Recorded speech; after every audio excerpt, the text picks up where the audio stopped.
हे उद्गम म्हणजे सुरुवातीतूनच सुरुवात होती नर्मदा मैयाची.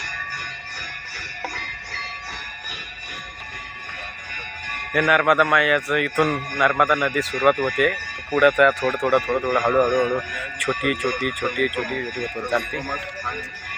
इथून निघून येऊन पुन्हा आता पुढच्यावरची सारखी गुप्त होईल इथं आलेली. माकड बघा कसं पाणी पिते. गोदावरी कशी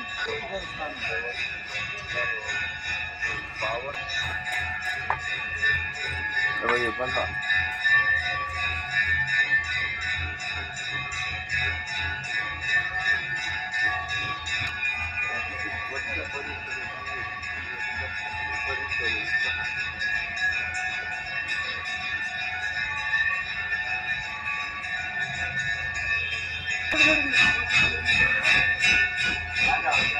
इथं दर्शन करायला जायचं आम्हाला आता सध्या. आज चाललोय